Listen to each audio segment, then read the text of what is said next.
G'day and welcome back to ATA's EconChat. I am your host, John Humphreys, and I am joined today by Barclay McGain. Barclay, how you doing?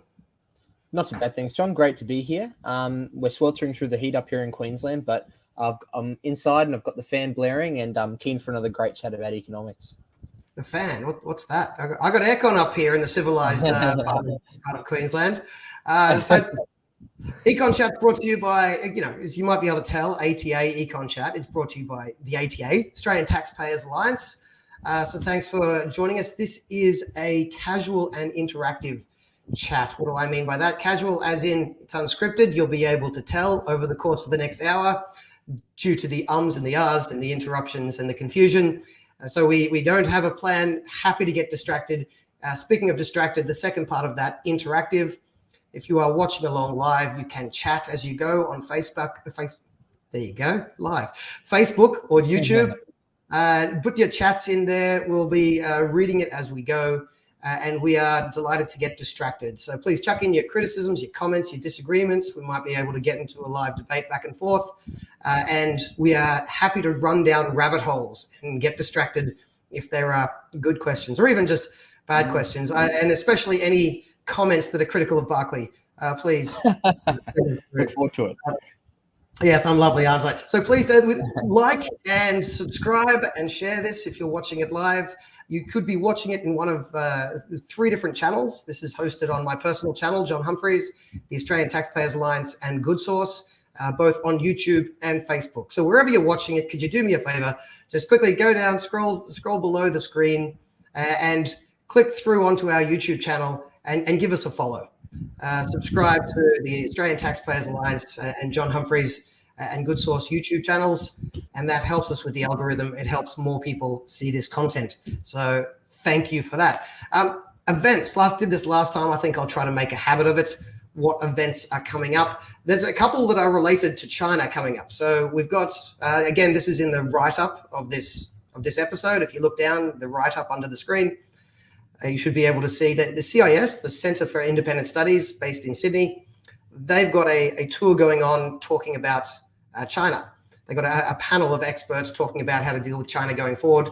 And they're bringing that tour to Brisbane, I think, tomorrow. Barclay, do you know if that's right? Tomorrow in Brisbane? Yeah, that's right. Tomorrow night in Spring Hill, and should be a good crowd and some really interesting speakers lined up. Yeah, so Spring Hill in Brisbane. Then they're taking the tour on the road to Sydney, Melbourne, Canberra, I believe it is. So have a check out at that. I've got the links below. I think I can probably, let's see if I can bring up. That's not the one. This is the one. This is the CIS event. CIS events coming up after the Thor, How to Deal with China. So that's one set of events coming up, then a series of dates. Then the big one, well, it's big because we're hosting it. The ATA Epoch Times is hosting a different China event. This one is the showing of a documentary that was put together by the Epoch Times called The Final War. I believe it's a series. We're watching part 3. Is that right, Barclay? You've helped put this together. What's the go?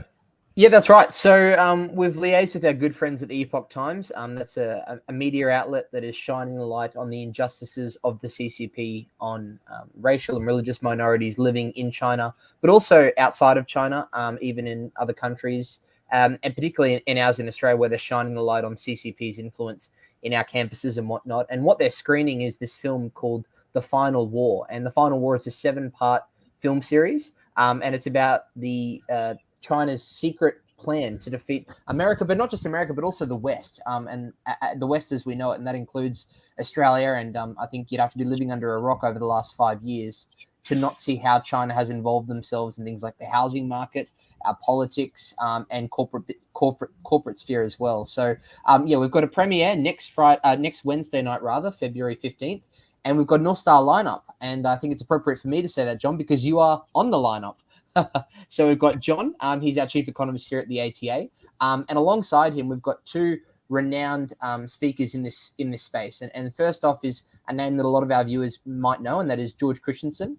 He's the former MP from up here in North Queensland, and he has been very, very outspoken on this China issue, particularly his post-politics phase, which is in now, where he runs a media platform called Nation First.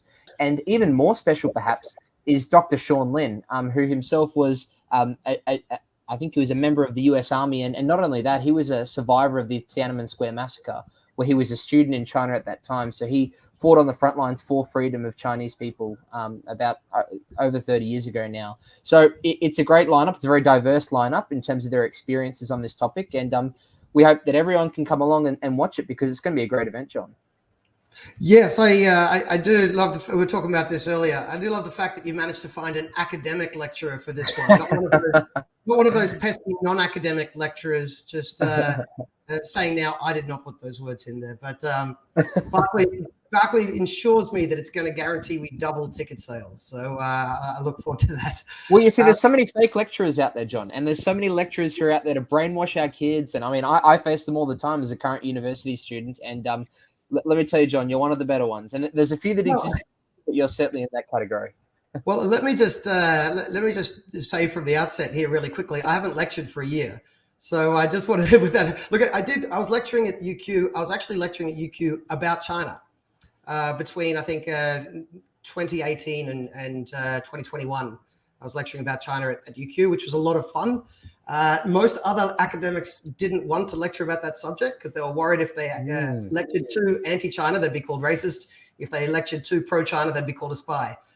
And because I just thought it would be hilarious if people tried to write hit pieces about me, I was happy to go either way. Sadly, I didn't get any of the hit pieces, but really? So you weren't the spy, and you also weren't you weren't the spy, and you also weren't anti-China and racist. I'd like to think that perhaps I was just both, Barclay, and that just confused everyone right there. But that's anyway. We've got that event coming up next week. Should be a bit of fun. I did notice that the Final War, this Epoch Times documentary, they are also showing it in. See if I can bring this up. They're also showing it in Sydney on the next day, so Thursday, February the 16th.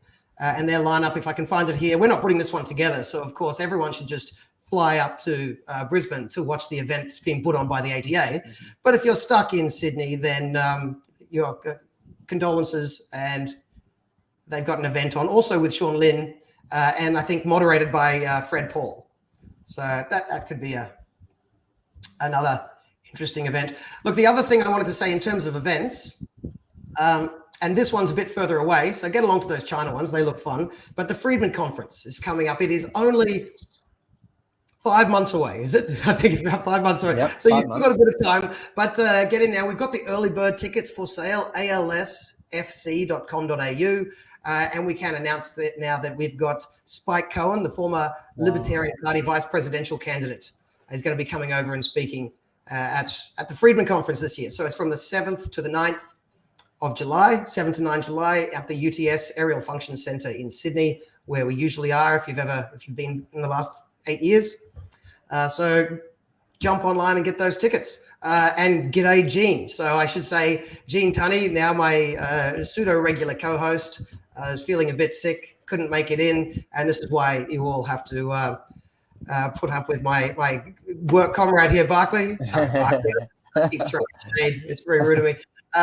But yeah, Jean, I see you're well enough to actually get online, you cheeky bastard. So we'll expect you back here next week to disagree with me somehow.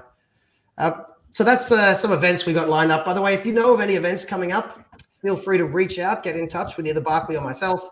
We are happy to promote any events broadly in the pro-freedom space, or just good debates that involve a good argument. So obviously we try to run some, but even if we're not running, we're happy to promote them. So if you know of any events, reach out and we will share with the world. So the next thing we often do on this show is do a little recap of anything interesting in economics going on.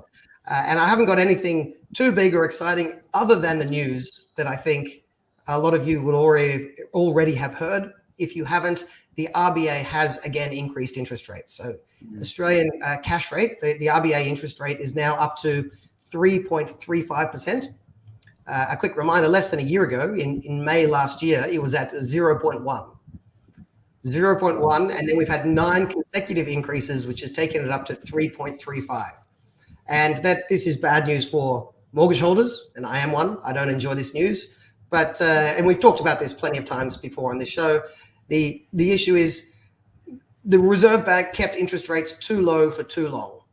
And because of that, inflation started getting out of control. And when inflation got out of control, the only responsible step was to start winding back that loose monetary policy. So the interest rate increases, they burn. I don't personally like them, but economically, they have been, at least up until now, the right thing to do. Although it's getting a little bit interesting now because in my estimation, inflation is probably peaked. It's going to be harder to know what's going to happen going forward. They will probably stop increasing rates sometime in the next couple of months. So smart money is on another increase next month. And then after that, it may slow down. So there's been a complaint that the first two parts of this I definitely agree with. The Reserve Bank kept rates too low. That's true. And then when they realized inflation was getting out of control, I think they should have gone much harder. So they were too low, and then they were too slow. And now there's a question about whether the RBA will continue increasing rates for too long. And that's still a question mark. So let's wait and see how that one plays out. But interest rates up again. Can I just jump in there, John? I know we've got an interesting dynamic here, right? You obviously declared your interest there. You're a mortgage owner, right? You got to pay back a mortgage. So on the other side of the spectrum, I'm someone who eventually in the next 5-10 years, if I'm lucky, would like to get into the property market. So if, for everyone watching, do you think this is a good act for me? Like, this is 9 straight increases we've had now from the RBA. Should I be looking at this and saying, keep on raising it, or what do you think? Look, I don't want to give you good advice, Barclay. That's not moral. Look, you'd imagine that the continued increases in interest rates are going to take heat out of the housing market. That's already been seen. Housing prices have already come off in most, I think, all capital cities. So you would expect to see that continue. I believe there has been a record number of people refinancing, which kind of indicates some mortgage stress. There are hundreds of thousands of more mortgages that are going to go off fixed rates onto variable rates in the coming months. Mine being one of them, by the way, so I'm about to get stung. When that happens, there's going to be some people who are going to have to sell earlier than what they wanted or with more urgency than they wanted. And that is going to push house prices down. Now, when is the right time to buy? That's the $1 million question. Who knows how far they'll go down? Like if they only drop down 10% and then start going up, you've missed your moment. If they drop down 10% and you buy and they go down another 30%, you'll feel like a fool. So I'm not giving advice on that front. I have no idea where it'll go. And anyone who tells you they know is probably lying to you, because if people know, they wouldn't tell you. They'd just go and become billionaires. Yeah. And can I just say further to that, I think we've got about 40 to 45% of people renting. And in where I live in Brisbane and where I used to live on the Gold Coast, we've got occupancy rates of about 1%. Do you see today's decision and indeed the last 8 rate rises impacting their ability to get into the rental market at all? Or is this more just about home ownership? But the interesting thing about the spike in rental prices is it potentially puts some demand on the housing sector. And whether that will prop up some people, if they can afford it, if the rent prices get ridiculous and people have the option, they can shift between renting and owning, right? I mean, it's not available to everyone, but to some people that choice is there. And the higher rents got, the more affordable housing looked by comparison. And as house prices came down, you'd expect people to shift in. As people shift in, that would also decrease the number of people looking for rental properties. But when it comes to the rents, we talked about this last week when Jean was here. The fundamental issue there is we just need to increase the supply of housing. So we're not going to solve this problem, the rental problem, without addressing the underlying cause. And the underlying cause is lack of houses. So that's a big issue. I've seen a bunch of comments come flooding in that I haven't been keeping up with. Me too. I'm guessing that's your interest rates going on to variable. I'm sorry to hear it. We've got Jean back here. Green Senator Nick McKim has called for the Phil Lowe, this is the Reserve Bank governor, to resign. What do you think? This seems like political posturing to me. I think he made some serious mistakes. He kept rates too low for too long, and then he acted too slow in May last year. I also think he made a mistake giving people the impression that rates would stay low. I understand why he did it, but I think it was wrong. But everyone makes mistakes. I think the sacrificial lamb here, but called by politicians because they're grumpy at the outcome, I think it's political grandstanding and posturing, to be honest. And I suspect you scratch the surface, what you'll find is the Greens disagree with Phil Lowe because they want interest rates kept arbitrarily low for longer, which is what caused the problem in the first place. Right? I have no great confidence in the economic literacy and competency of the Greens. So I suspect some of the hate that's going to be going towards the RBA, that already has been going to the RBA and will continue to go over the coming months, I suspect some of that hate is going to be from people that want to keep interest rates artificially low forever, which is just, it's anti-economics, right? It is really bad policy. It drives inflation. And then if you try to get out of inflation with further low interest rates, it drives ever higher inflation until your economy spirals. That is not a way to run a responsible economy. So it's a bit skeptical of that call. Can I ask, John, like, obviously, like we often put the Greens into a basket of, we can't even discuss with these people on economics as much, but a solid, 10 to 12% of Australia is now voting for the Greens. And obviously inflation's a factor in everyone's life. So if I know this is hard to fathom, but if you're putting yourself in the minds of a Greens voter or a Greens politician, do you think inflation exists? And if it does exist, what, as a Greens voter, are you thinking is the predominant cause?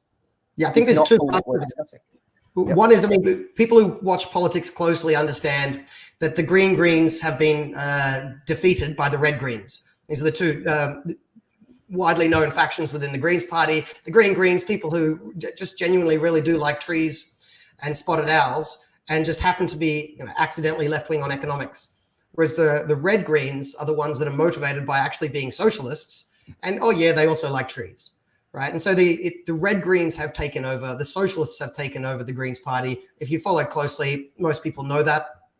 But I think a lot of their voters would still, not all, but a big chunk of Greens voters would still be voting for them because they are Greens. So with those voters, it's one of the reasons they're getting 10% is not necessarily because 10% of Australia has embraced socialism. So that's one thing to keep in mind. As for what causes it, the answer by the Red Greens is that inflation is just caused by greed. It is the greed by businesses, right? They're putting up prices because they're greedy. It is a remarkable argument because it implies that when inflation was low, businesses weren't greedy. And if the prices are cut, it's because businesses are run by philanthropists and just really generous, nice people.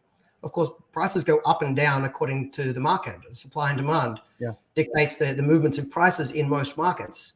And businesses mostly have to follow. Most businesses are price takers, not price makers in the parlance of economics. And so the prices are going up simply because too much money is chasing not enough goods. The idea that the prices are going up only because of greed, do they think 2 years ago businesses weren't greedy? And when inflation stops in a year's time, inshallah, if that happens, when inflation stops in a year's time, is that because businesses have stopped being greedy? It's a ridiculous argument, but I would say, by the way, I don't think it's true that we can't necessarily debate some of these issues with the Greens. I think they're often wrong, but there are smart left-wing economists out there, and it can be fun to engage. And I certainly hope Australian political culture doesn't go down the path of American political culture, where people who strongly disagree seem to just be unable to even speak to each other. Unable to recognize the humanity of the people on the other side of the debate. So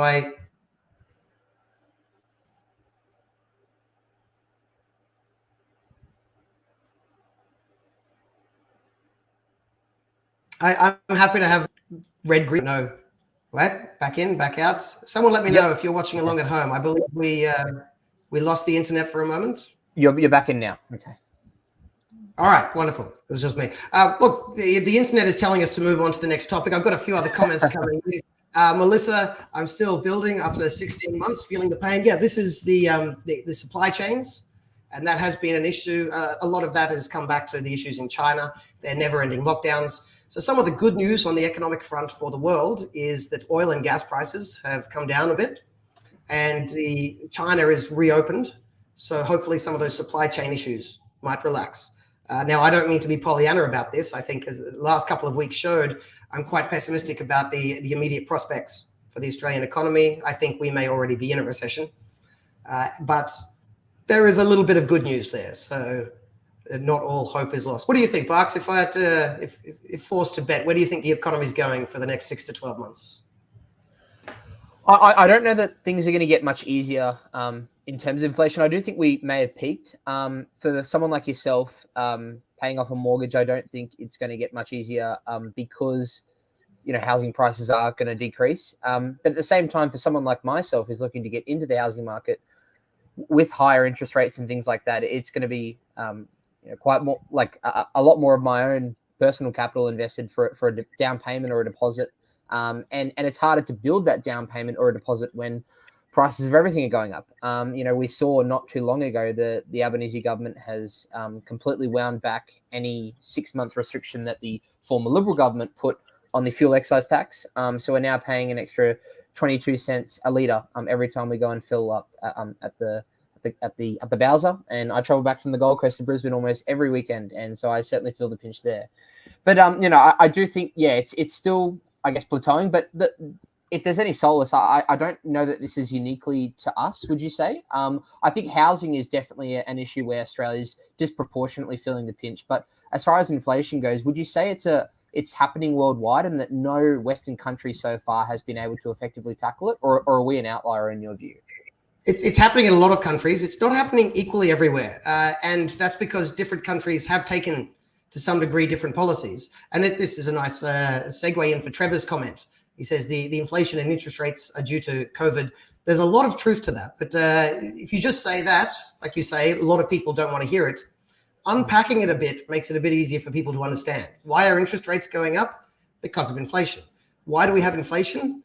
Because the Reserve Bank was basically funneling a ridiculous amount of money into the economy due to the slowdown. Why was there a slowdown? Because we shut all the businesses during COVID. Right. So, and then why did we shut all the businesses? Because the government was spooked by the COVID pandemic. So this is, if you put the dots together there, it's hard for people to point to which one of those dots they disagree with. Right. So pandemic led to shutdown. This is the part that I don't think should have happened. Right. I think that's the mistake. I don't think they should have shut down. But this is, just observing what happened. Pandemic to shutdown to splashing a ridiculous amount of money into the economy. Increasing money led to inflation to interest rates. So yes, this is the people now complaining about interest rates and inflation to the degree that they are the same people demanding never-ending shutdowns and then never-ending cash splashes. This is the consequence of their actions. Welcome to the consequence of your actions. Unfortunately, we all have to pay for the consequences of their actions.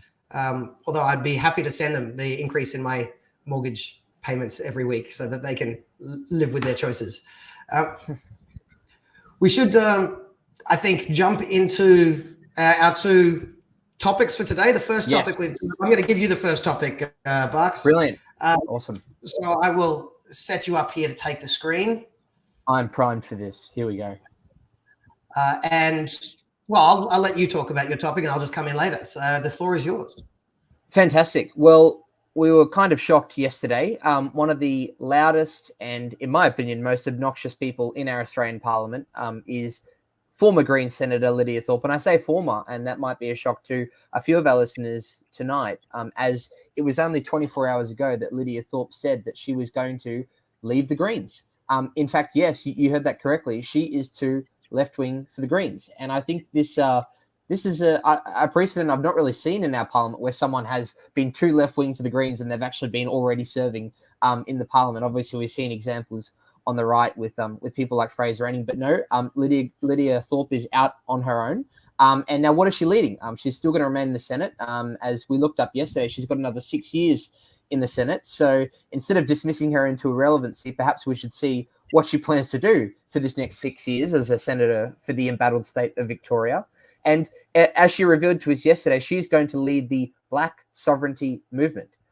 No, this is not a historical thing from the warring days of the Ku Klux Klan and the Black Panther movements in the United States, where there was heavy racial divisions in the early 1900s. No, this is 2023 Australia, where repeatedly we are seeing a Green senator come towards us, and it's not just her, it's led by an army of woke activists behind her, trying to push out this narrative that Australia is one of the most racist countries on the planet, when it really couldn't be further from the truth.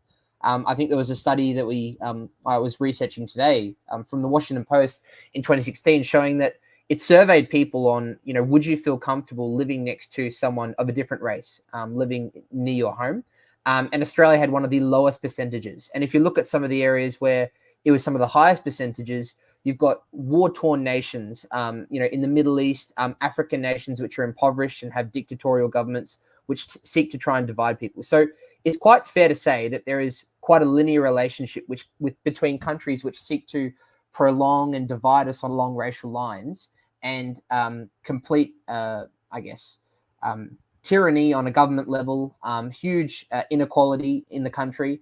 And I think that is ultimately Lydia Thorpe's end goal. And when we talk about racism, we so often hear about it being, the white oppressors, and there's no doubt that, Indigenous Australians, among other, Indigenous peoples in a lot of other countries, have had a very tough run during colonial times.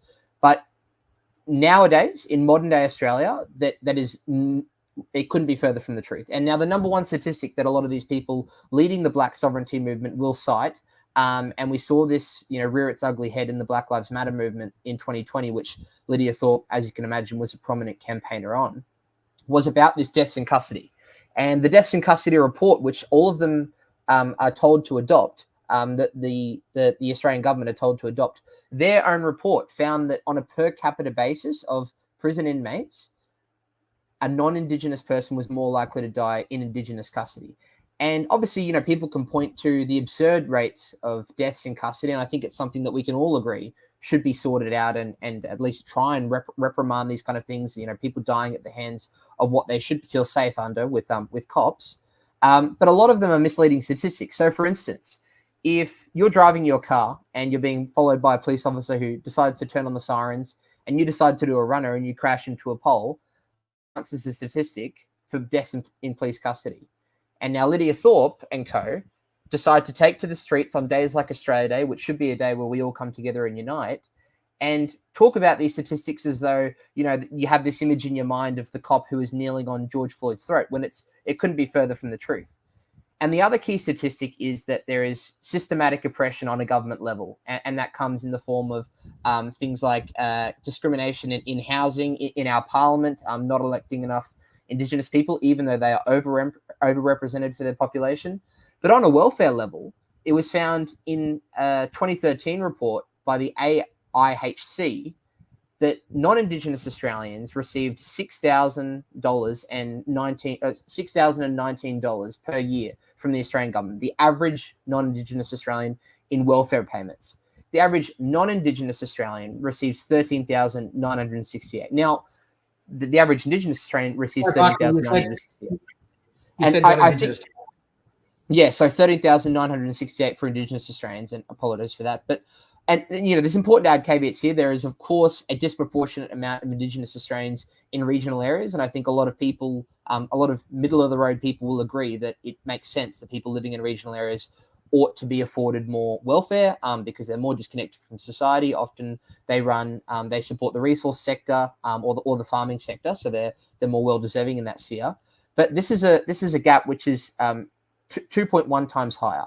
And to the notion that there's systemic discrimination against these people, which forms the rationale for why they want this Black sovereignty movement, which Lydia Thorpe is now leading, is completely unfounded. And I think that she's in many ways grifting off a lot of vulnerable people who think that they want a cause to attach themselves almost to feel good. And that is what we know as being woke. And that is my take on what this Black sovereignty movement not only is, but will become. I think it's a step backwards for Australia. And another discussion that I was having with a mate of mine today was Lydia Thorpe's appearance on Q&A last week. And it really does raise the discussion of obviously Q&A being a publicly funded show. We like to think that we all have a stake in Q&A because, we all fund the ABC through our taxpayer dollars, even though we, don't subscribe to it by choice.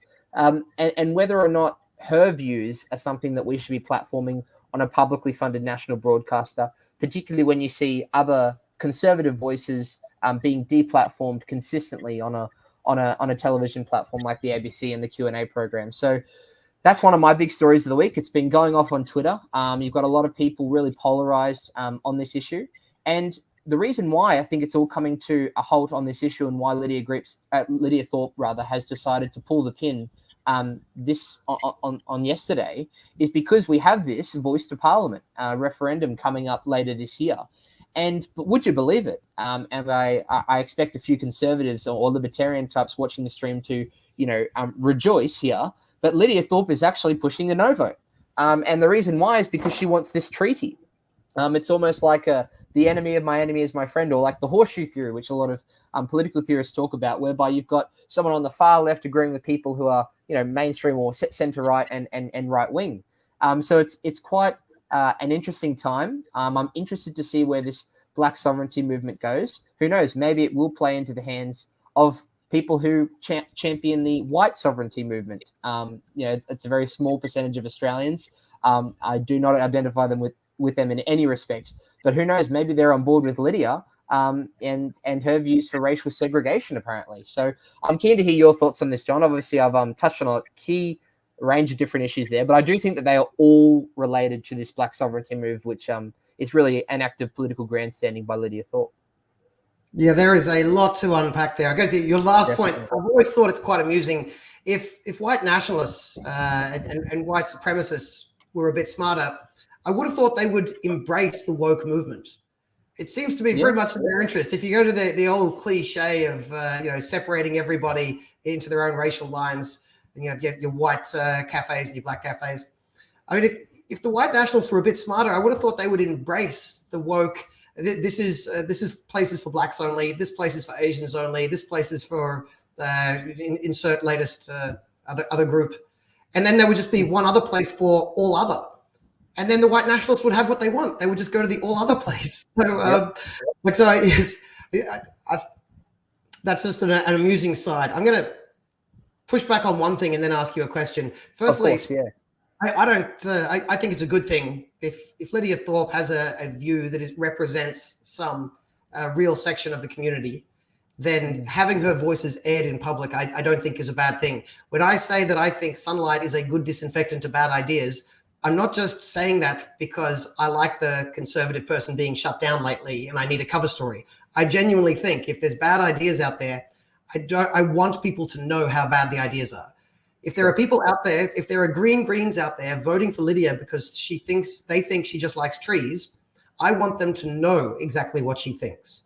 I want to let her have that microphone. So I would not want her shuffled off ABC Sideways, the Q&A. Although my biggest criticism of you is, are you seriously still watching that show, Barclay? I mean, just turn it off. It is long ago died, I think. And of course, the real solution to this is the ABC should not be in government hands. So they could either shut it down or privatize it. Either way, that platform shouldn't exist. So I think they should deplatform everybody off ABC, including the entirety of the ABC staff. But my devil's advocate question, look, I agree. Australia is not a particularly racist country compared to nearly everywhere on earth and everywhere in history. And that's the only appropriate comparisons. I know you could compare us to Utopia.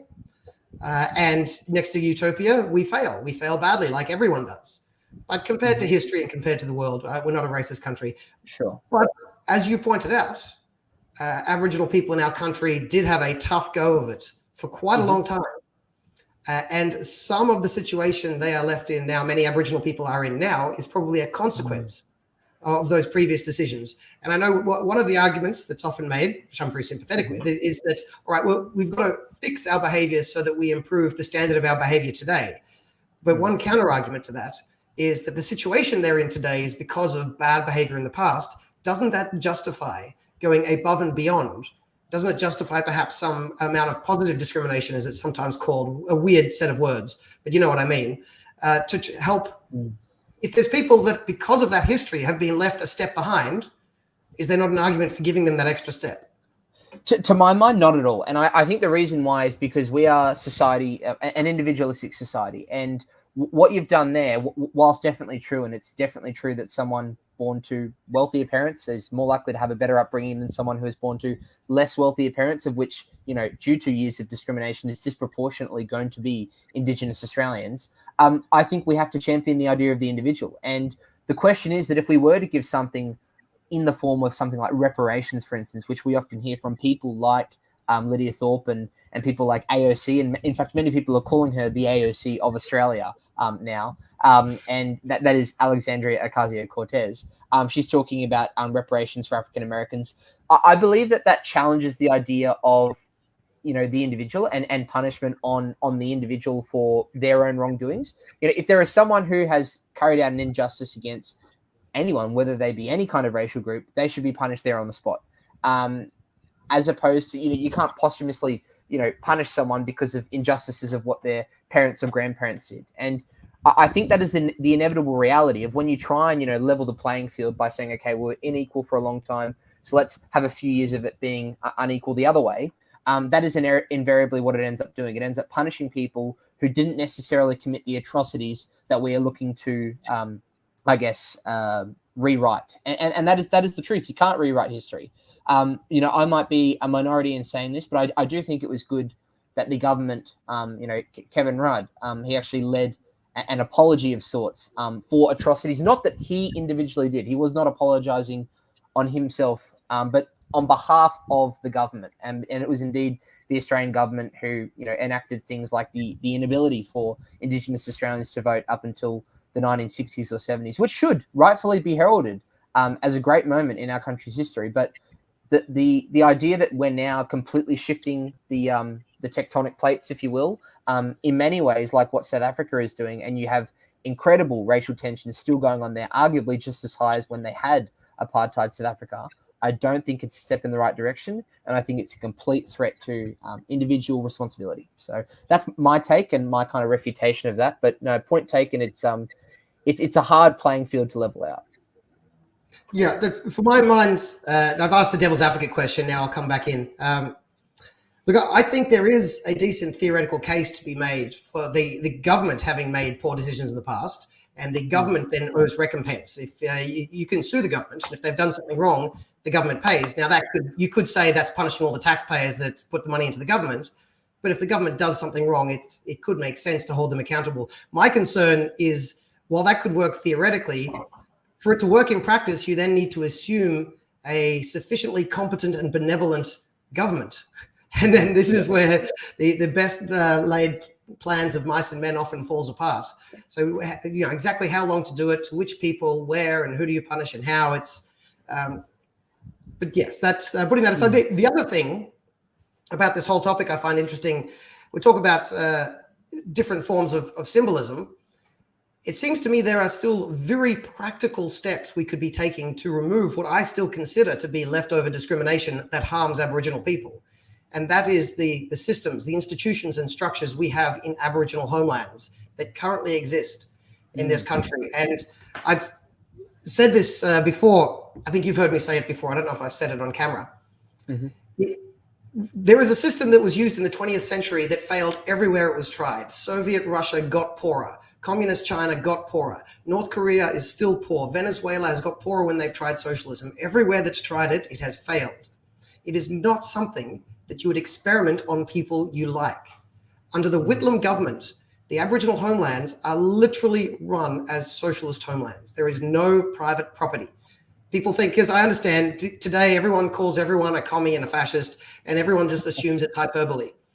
When I say they run like socialist homelands, I mean literally there is no private property. That's insane. If you are to ask me, I hate this group of people and I want to ruin their future, what would you set up? I would set up systems like the Whitlam government set up for Aboriginal people. And the consequence has been 100% predictable, because everywhere else socialism has been tried, it has failed. We have tried an experiment of socialism only on Aboriginal people in homelands in Australia. It has failed massively. That should not be a surprise to anyone. We should be deeply ashamed that we're in a country that is still trying this socialist experiment, and we should be unwinding it immediately. Private property rights should be rights for all Australians, including Aboriginals in homelands. So that's my pitch on that. And I understand the potential need for symbolism, and that's nice. But while we're still pursuing this socialist experiment, can we put the symbolism on the back burner until we actually fix that problem? That's my opinion. I agree. And it really is about a narrative battle. And for the longest period of time, I've, because obviously even with what you were saying then is, private property rights, there's a substantial portion of the population, sadly, they happen to be mostly from my generation, who hear private property rights and they think of it as some preppy, some kid who thinks that they are entitled to something far greater than anyone else's. Oh, it's mine. It's not yours. It's mine. And I think this maybe stems from the idea, of the schoolyard, demonization of, public school kids demonizing private school kids and private school kids demonizing public school kids. And we have this real culture in Australia of tall poppy syndrome, where anything which is deemed in the private sphere is almost seen as like a bit tough. And I know we've had that discussion before, John. And I actually do think that that stems its way all the way into a discussion about private property rights, whereby they seem to be completely neglected. We've had instances, as I said, I'm a university student on campus, where we've had market day stalls, and our private property is completely destroyed by socialists who come and pour red paint over it or completely smash anything we own. And when you point out that private property, and destroying someone's private property is a crime, they almost laugh it off as though it's not really part and parcel with a right that we should all have as Australians. So I don't know. It's definitely a narrative battle, and it's something that we almost need to reframe if we are to reclaim the idea that private property rights do matter. Well, first, I think they're probably just laughing it off because they personally hate you, because even communists agree with the idea of personal property, and I think they destroy your personal property and still laugh. So I think they're just a bunch of pricks who really don't like you, Barclay. But the point you raise is an important one. The percentage of young people today that say they have positive impressions of socialism is a scarily high number, and it comes from, in large part, just not understanding what it is they're supporting and the track record of how it's gone in the past. And of course, this tired and idiotic cliche of that wasn't real socialism, we'll get it right next time. Of course, it was never real socialism. Only you, this new 18-year-old university student, you are the only person on earth that has ever understood real socialism, and only you can get it right. But look, I agree with that point writ large, although I've got to say, in terms of the fact that Aboriginal homelands are literally socialist, I think most Australians would be appalled by that. I don't think most Australians know. Now, I understand a bunch of people, especially from your generation, are still running around with idealistic visions of Che Guevara. Who was a disgusting homophobe who went around killing lots of gay people, by the way, for anyone listening at home, and quite a racist too. But put that aside, I think most normal people still would be shocked to discover that Aboriginal homelands are socialist homelands run by land commissars that give people either permission or not permission to run a business. You can't get capital, you can't get land, you can't run a business without bureaucrats micromanaging everything. And it is, I think, one of the enduring shames of this country that we're continuing with these socialist experiments. Race-based socialism, you could almost call it national socialism if you wanted to be cheeky. But I think that should change. Look, an interesting pitch on this, just segueing a little bit. As you pointed out, Lidia Thorpe now broken away from the Greens, starting her own, I guess, Blak Party. But she plans to vote no, I think, or she keeps talking about voting no in the referendum. So to give some background to that or explanation, I think you touched on it. There is a movement amongst the Black sovereignty movement. There is a belief in the Black sovereignty movement that the first priority should be to establish that Aboriginal sovereignty over Australia was never ceded and therefore is still enduring. And they believe that if there is a voice embedded in the Constitution, that they, as their words, I think I wrote this down here, it acquiesces to the reality of colonial government, and they don't want to acquiesce to that. So they want to still create the dynamic of an Aboriginal country being a separate country. One of the fascinating things about that, for my mind, is if we were to carve out a part of Australia as a separate sovereign nation, it's firstly, I'm a big believer in political decentralization. That doesn't seem like a terrible thing to me. But do people really believe that if we had a separate Aboriginal country, it would suddenly become rich? I mean, I worry that part implicitly of Lidia Thorpe's argument is that she wants sovereignty and then she wants perpetual handouts from those little whiteys across the border in that country. And if she was in a different country, why does she think we would just continue to give perpetual welfare? I mean, it seems like a really odd pitch. It's a good, and can I ask as well? It's something I came across in my studies at university. Like I just did legal studies, also not university, at high school, in fact. and I did legal studies at high school. And they have this thing in Queensland called the Murray Courts, which is whereby if you're an Indigenous person, you fall into a different category and you can receive different punishments. John, do you see that as like the precursor to what Lidia Thorpe is getting at here with the Black sovereignty movement? The Murray Courts being, different punishments for someone based on their cultural / ethnicity? Yeah, I suspect, you mentioned it before, I suspect what Lydia's into is just a grift, and the ultimate endpoint, if we have sovereignty, but we'll give it up if you pay us $5.8 trillion. I think that's probably the angle she's going for. As for the idea of competitive legal systems, look, I suspect I wouldn't like their legal system, but I'm not in the school of thought that jumps against that too quickly. We already have somewhat competitive legal systems. They're called different states. And I'm a believer in competition. And if you can establish fair competition, not a competition where systems are biased towards one person or you get to opt in and out whenever it's convenient, but if you can establish a fair competition between systems, I want to hear more details. So maybe I'm going a bit counterculture to the conservative world when I say that, but I'm... Yeah.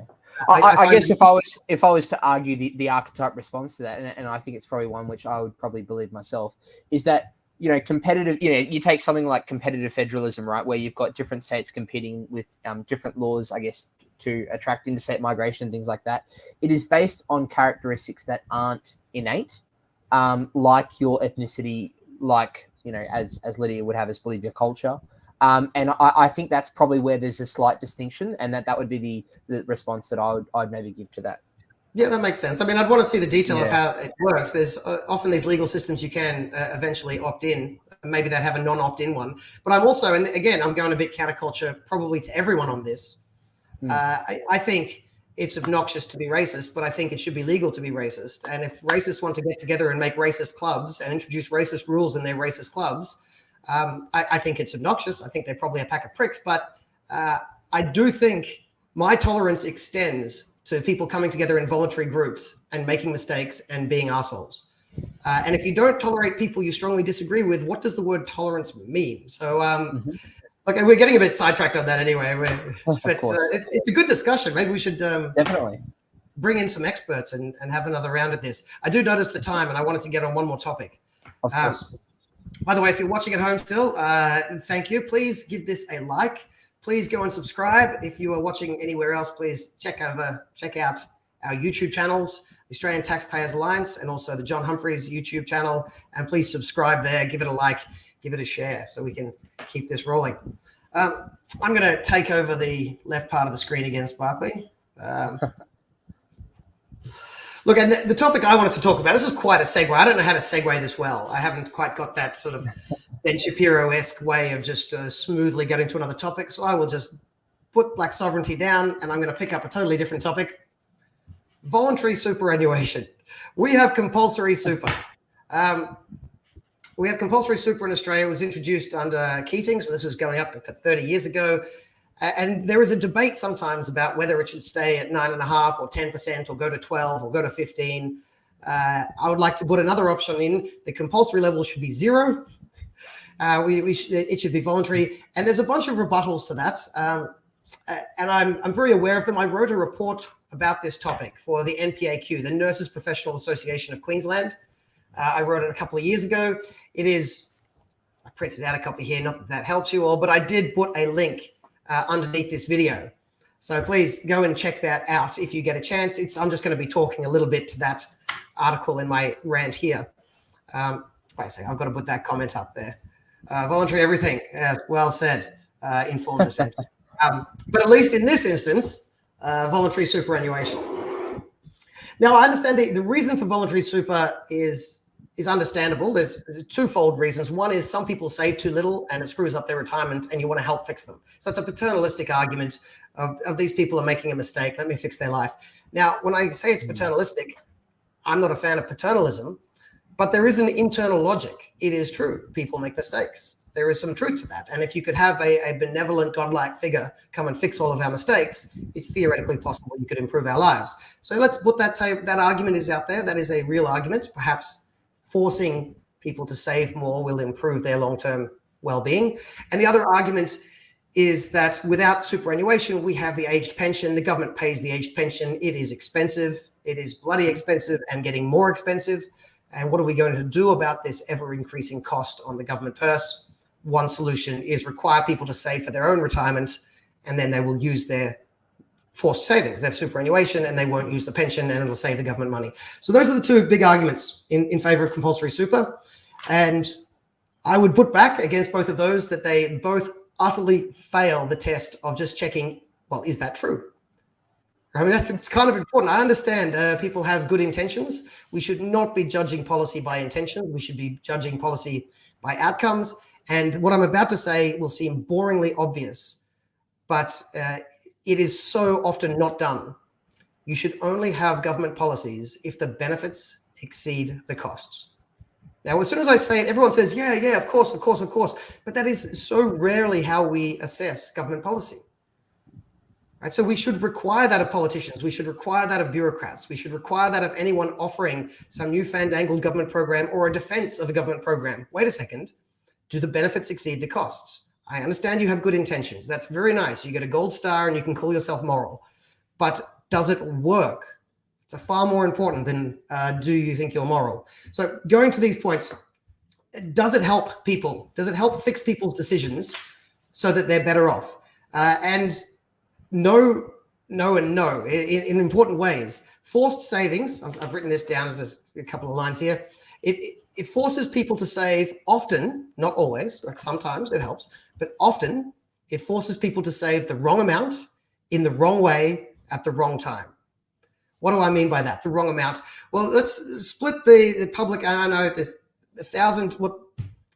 I'll go back and you can see it's live, right? We make mistakes. So let's cut that, start again. The fundamental issue is that people's situations are amazingly diverse. There's very different situations, and the right decision for different people are going to be very different depending on how rich they are, their preferences, the time in their life, the external costs and revenues coming in their family situation. All of those things will impact the best savings rate for them at any point in time. And yet compulsory super is fixed. I think it's fixed 10% at the moment, going to 12%.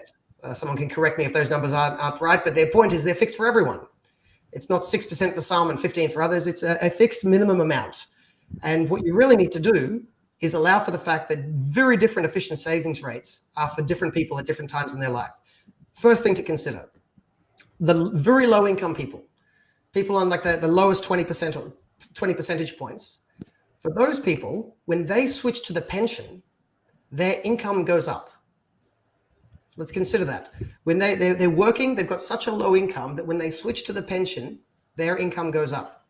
What compulsory super does is it forces them to save when their income is low so that they can get that money back when their income is higher. It is idiotic. I mean, it is directly harming those people. It's doing the exact opposite of what a superannuation system is supposed to do. The whole idea of superannuation system, save when you're richer so that you can spend that money when you're poorer. For the poorest people out there, they're poorer while they're working. It's ridiculous to require them to save extra than that during that period of time. So for those people, it is definitely a bad system. Then you've got your middle income people. Middle income people, you force them to save now and then they go on the pension. The problem with that is the way the pension is set up is we have such high effective marginal tax rates once they retire, that they get such a bad bang for the buck. So they save $100 during their working life and they get $10 richer when they retire. So I'm just using a simple rounded example there, but that isn't too far from the truth for many people. For middle income people, savings significantly decreases their ability to use their money during their working life, and it hardly increases their retirement position at all. So it's a really bad trade-off. Save a lot of money, get very little back. And that's because of the high EMTRs, but that is how the system works. So for poor people, it's terrible. For middle income people, it's terrible. For rich people, it works well. But here's the kicker. For rich people, you don't need to make it compulsory. I mean, have we really set up a compulsory super system because we all have bleeding hearts for some high income people that have probably, they own their house, they've got investment properties, they've got a portfolio, but we better make sure we help them to save a little bit more. they don't need it. They've already got their savings, right? So it's either, look, superannuation system, it's a nice system. If you're rich, it's unnecessary to make it compulsory. If you're poor, it's a terrible idea. If you're middle income, it's probably a bad idea. I mean, different situations, different people, but probably a bad idea, at least to the degree we have it now. So that is the wrong amount of saving. And then at the wrong time. We've got 10% required savings, 10.5. Thank you, Tim Lester. He's updated me there. It's up to 10.5 now, going to 12. 10.5% savings, but that's what it is when you're 20 and when you're 30 and when you're 40 and when you're 50. It doesn't take very much understanding of life cycle theory to know that at different times in your life, you're in very different situations. Sometimes you have low incomes and lots of expenses. You should save less. Sometimes you have much higher incomes and lower expenses. You should save more. I mean, this is very obvious, but we've got a compulsory system saying 10.5 for everyone all the time, no matter the stage of life. If you have particularly high costs at that stage of life, you should save less to pay for the costs. So such as university, right? That is a big upfront cost. You know, maybe buying a house, a big upfront cost. Children, take it from me. I've got a 1-year-old and 3-year-old right now. It's quite costly. During those times, it is ridiculous to force people to save and then often go into credit card debt to pay for their children, which is a ridiculously bad situation to put people in. You should just let them pay for their costs. But later in life, for most people during, for instance, their 40s and 50s, they will have peak income and their kids are aging out and leaving the nest. And that is a great time to save. They shouldn't save 10% there. They should be saving 20, 30%.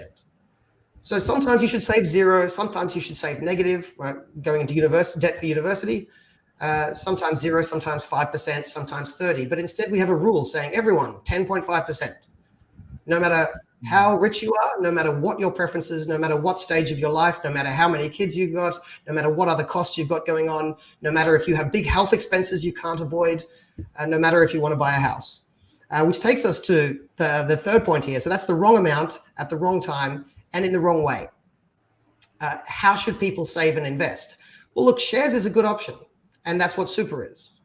Overwhelmingly, it's shares. There's some fixed income, but fixed income has a low return and people are searching for returns. So most people's super portfolio is very heavily invested in shares. And that's fine if you want to make that choice. But for a lot of people, one of the best investments they'll ever make is their home. So the idea that you're forced to put money into shares that you don't want to buy, and in the meantime, you then can't save for a deposit for a house that is probably going to be a pretty good investment. Doubly so, because if you live in it, then the capital gains tax is waived. And thirdly, because it's not just an investment. People get a lot of consumption value out of living in a house they own. The feeling you get when you walk in with your keys, and this is mine, this is my little Australian dream. And that is an important thing. And we tell those people, no, you're too stupid to know what you should invest in. You shouldn't buy a house. That's not right for you. Papa government knows that no matter how rich you are, no matter what stage of life, no matter what you want personally, you should buy some shares. So that's what we got. Compulsory super forces people to save the wrong amount at the wrong time in the wrong way. Now, not everyone, by the way. Investing in a managed fund of shares is a perfectly legitimate choice. And at some stages of your life, for some people, it's a great idea. And I think it should be encouraged, but it shouldn't be compulsory. It should be one option amongst many. I like the idea of if people save for their retirement, it could be tax advantaged. That's good. It incentivizes people to save for their future. But there is so much diversity of people's situations. As I said before, different wages, different times in life. The idea of a fixed blanket 10% minimum, I think, really screws up most people. So it's bad for the poor. It's bad for the middle income. It's bad for people buying a house. It's bad for people buying a business. It's bad for people with high costs. It's bad for people with families. I mean, there's very few people left, right? But then the response is, yes, all right. So compulsory super basically screws over nearly all Australians, but at least it saves the government money. And here's the kicker. It doesn't.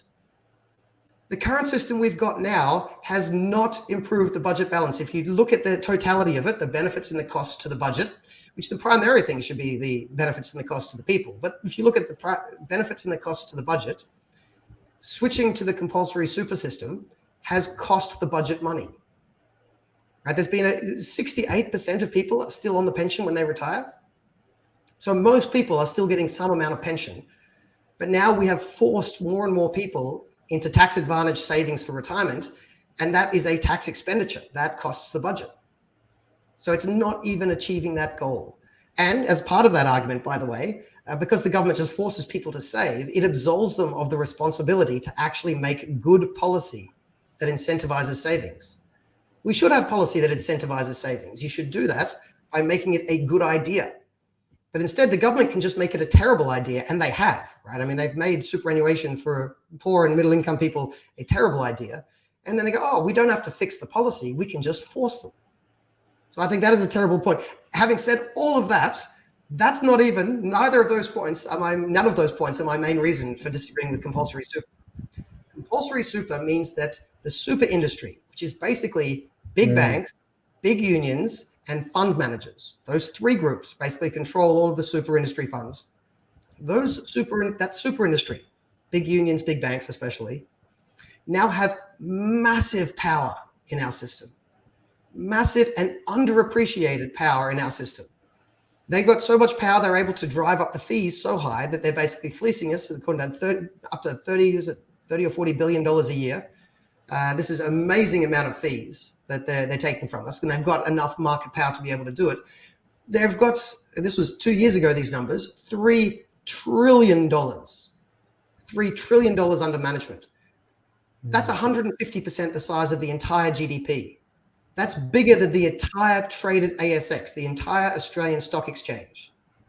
Our super funds could buy the entire stock exchange, every share in Australia.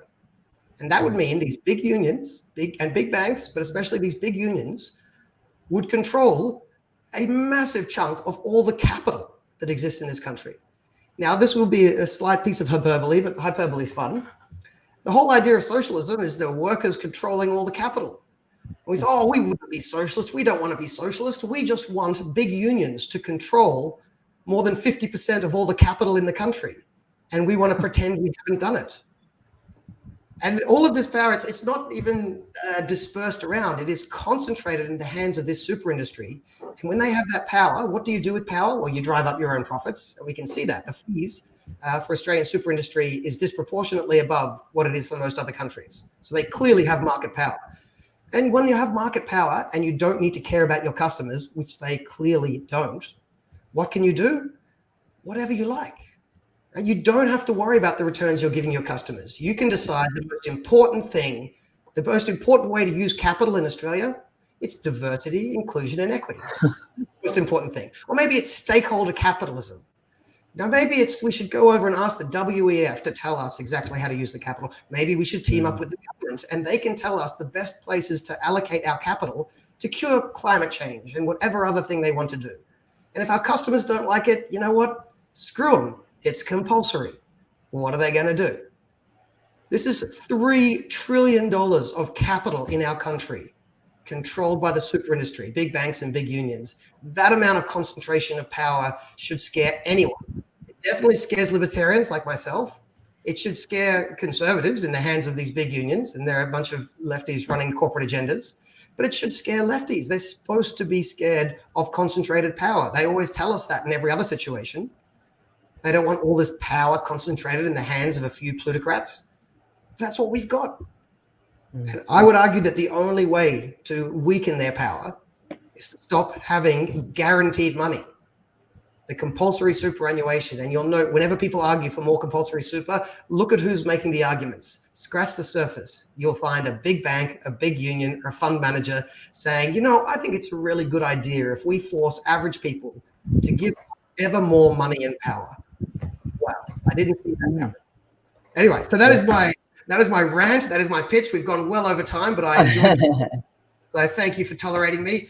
Well, if we did have a bit of time, I had a few points to make on those topics. And I think bravo, John. I think that was a comprehensive synopsis of where we are. And I like how you, I guess, divvied it up into the three income brackets there, loosely defined income brackets, albeit. Because, you know, really people do have this idea that superannuation is for the battle of the middle class man who just worked all his life, you know, just getting food on the table. And then finally he's got a nest egg. Thank you, government, for that. But one of the big things that I think, and we've spoken about this in the office, is that the broader philosophical point, which is the idea that the government can tell us to withhold our money or prohibit us from taking out an activity. For instance, banning the pokies, which a lot of people will talk about, and the idea that government is there to protect us from all societal ills, and that any kind of personal responsibility that we take on financially or like as a risk in our day-to-day lives, don't worry about it. It's in the hands of the government. And I think you'd be crazy to not think that when we impose things like compulsory superannuation, that people's savings literacy and their ability to save and their desire to actually say, hey, I've got money coming in from revenue streams, I need to save, it would certainly go down. So I think that's a broader point about the nanny state. Another point I wanted to raise is, isn't it ironic that the same people pushing for these increases in superannuation rates every time are the same people who claim, and shout down about or cry about why wages aren't going up, real wages aren't going up. And we got to remember that, when you impose things like higher superannuation rates on a business, that the person who feels the pinch is the employer, who's no longer able to offer that person a pay rise because, well, that money's now going into the hands of a superannuation conglomerate, and they're not able to pay as much towards their weekly earnings and things like that.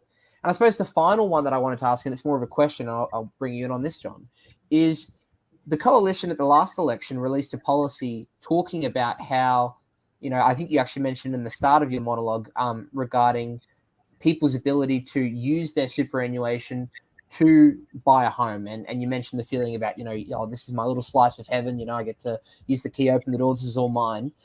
Did you see that as a good policy, or is that something that you thought was completely ignoring the issue of housing, which I know we've spoken about before? The policy was introduced as a housing policy. My take on it at the time, I said this at the time, it is a trash housing policy, but it's a good policy nonetheless because it weakens compulsory super. So that was my take on it at the time. Like, I agree, you should be able to use your super to invest in a house. If people think that's going to solve the housing problem we have in Australia, they're kidding themselves. That is a attempted demand solution, and a demand solution is not a solution. If you seriously care about the housing issue, there needs to be more housing, full stop, the end. That's the solution. There needs to be more houses. So both the Liberal and the Labor policy on housing was demand side policy. They were both trash housing policy, but at least the Liberal policy relaxed compulsory super. So I would have supported it for that reason. A good super policy, bad housing policy. Brilliant. We've got a bunch of comments coming in while we were chatting. Is it Melissa? I think I put this one up earlier, but it's still a good one. Absolutely. People don't see it as their money. That's why you're not having competitive pressures, right? In competitive markets, it's that act of people they see it as their money. They want to get the best bang for the buck, and they go and find different places to put the money. That sort of competitive pressure means that the fund managers and the big banks can't get away with too much. Because I'm not just making a screed here against all big banks, right? I mean, a competitive and voluntary super industry, I think, would be a good thing. Super can be a good thing, but you need it to be competitive. And for it to be competitive, you need people to feel like it's their money. And it is simply a fact that given the current compulsory super system, most people don't treat it as though it's their money. It just goes away, it disappears, they'll think about it when they're 60. And we did the NPAQ, the nurses union that I was working with at the time. We actually surveyed people, and most people don't treat it as their money. And we know that because the fees are so high. And despite the fees being very high and performance being very random, hardly anyone shifts. Like in a competitive market, people would shift towards better funds, but in Australia, mostly we don't. In a competitive market, people would shift towards lower fees, but in Australia, people don't. So it's clearly not a competitive market. So that's a very good point. They just don't see it as their money. And I would argue they only will if you actually give them the money. And then they might invest it, but they will think of it as investing their money. So we've got a few others. On a slightly different comment, I also saw one come through before. It was talking about how ESG completely destroyed Sri Lanka. And that might, at first glance, seem like an otherwise unrelated point, but it was actually very well tied into your point about how big these superannuation companies are becoming. And as you mentioned, using them to further their agenda, whether that be climate change or to enact, certain social governance policies. And I really do think that it shines the light on the media, and this is a slight segue. When we saw those unrests in Sri Lanka, the primary reporting on it was Sri Lanka's anti-government protests, anti-government, the anti-establishment. And people kind of look at that and think, oh, gee, it must be a dictator in power. It must be someone who's, being a bit unruly and a bit drunk on power. No, it was entirely related to inflation and inflationary pressures. And no doubt, I don't think it would have been all too dissimilar to a top-heavy system whereby you've got funds coming from hardworking people, soon to be 12.5%, as was pointed out in 2025, that is all going to the top, which is the superannuation companies who have significant capital power in this country. And I can't help but think that was the situation that's all too dissimilar to Sri Lanka. So we are embarking on a pretty dangerous path if we continue hiking the rates of superannuation year on year on year, and seeing where we are in 20 years' time, it could be quite perilous. Yeah, so we're heading to 12%, but be aware that after that, the super industry wants it to go to 15%. So this debate, and that's normally the framing of it. They say, oh, should we keep the compulsory level as it is, or should we increase it? And I want to come in and turn the table over on that discussion and say, no, we should get rid of it. If you want to keep it, make it much lower, but you should not be increasing it, that's for sure. ESG, look, coming at this issue sideways, the topic here is voluntary super. But a lot of people are increasingly worried about woke corporates, right? Corporations being co-opted by something other than the best interest of their shareholders. And they're getting caught up on the ESG, the environment, the social, the governance, or they're getting caught up in DEI. As Percy says here, is that Greek for God? Yes, it is, but that's not how it's being used now. But diversity, equity, and inclusion. You'll note before I said diversity, inclusion, and equity, which spells die. That wasn't an accident. But either way, a lot of people are worried about these influences in the corporate boardrooms. Corporates are going woke. They're not focused on doing good business. They're focused on micromanaging and telling us how to run our lives and setting up structures to influence what we're doing instead of just giving us what we want as consumers. And a lot of people are worried about that. Well, what are we going to do about it? Are we going to shut down business? I mean, what's the alternative? And I'd push back. Government is not the solution here. The government is just as woke, and the government is not a voluntary organization. They get co-opted and they get captured by bureaucrats very quickly, and any power you give them, they can use that power against you. So what can we do about woke corporates? Well, the first thing we can do in Australia, get rid of compulsory super. It is directly helping them. The second thing we can do is deregulate small business so that more small businesses can be created and compete with big business. And so we have more diversity and options as consumers in this country. So that's what I'd say on that one. Going woke and going broke. Melissa, that's a common sentence. It's true for some. I'm not convinced. I think that would be true if you had proper competition. But if you can have the government regulating competition out of existence, then you're able to make stupid decisions and get away with it because the market's not working properly. So I'd say we've got to watch out for this. We shouldn't just assume that if they go woke, they go broke. If they've captured the industry, if they have too much market power, like our super funds have, they can make really stupid decisions. We all suffer, and they could get away with it. So we should be worried. I've gone way over time on this one. I try to hit an hour. I normally go 5 minutes over. We're now 13 minutes over.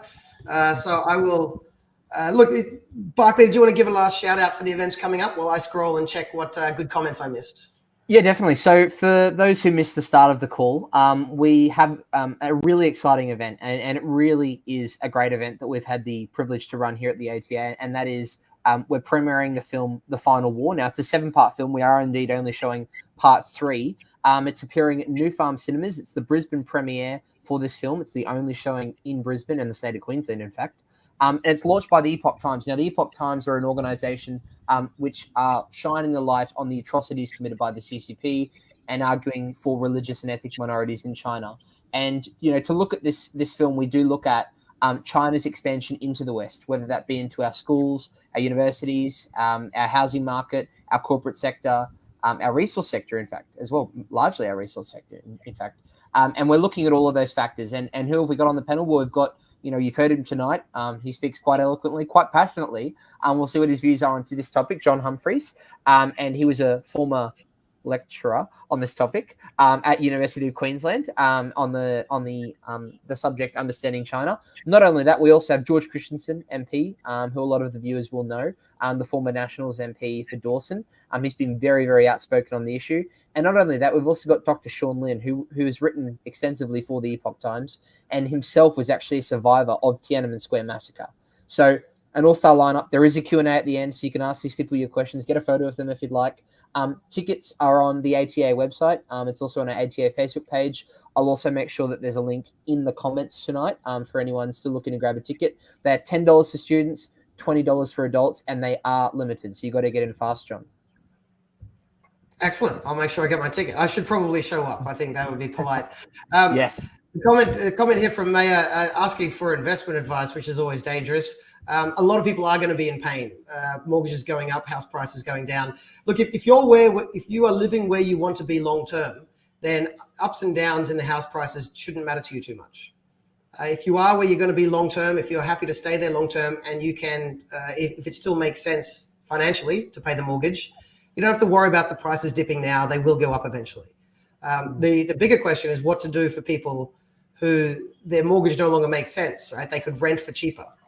And the issue there is, well, personally, I've had a look to see if I can get out of the housing market before prices go down too much. And then if you can't, then you probably have to ride it out. But it's for some people, they're going to be forced to sell and it's going to get messy. But just remember, if you're happy where you are long term and you can afford it, then you don't have to worry about prices going down in the next 2 or 3 or 4 years. You can think forward and think, where will the prices be in 10 or 20 years? So you'll be able to ride that out. But different people are going to be in different situations. Last question, a political one here, a fun one. Tony Palmer, what do you think of a centre-right alliance in future elections? I haven't heard of this. I haven't heard of this one before, John. This question, well, the idea, yeah. With the context, I'm here with my ATA hat on, because people may know I've been involved with the Liberal Democrats previously as a former national president.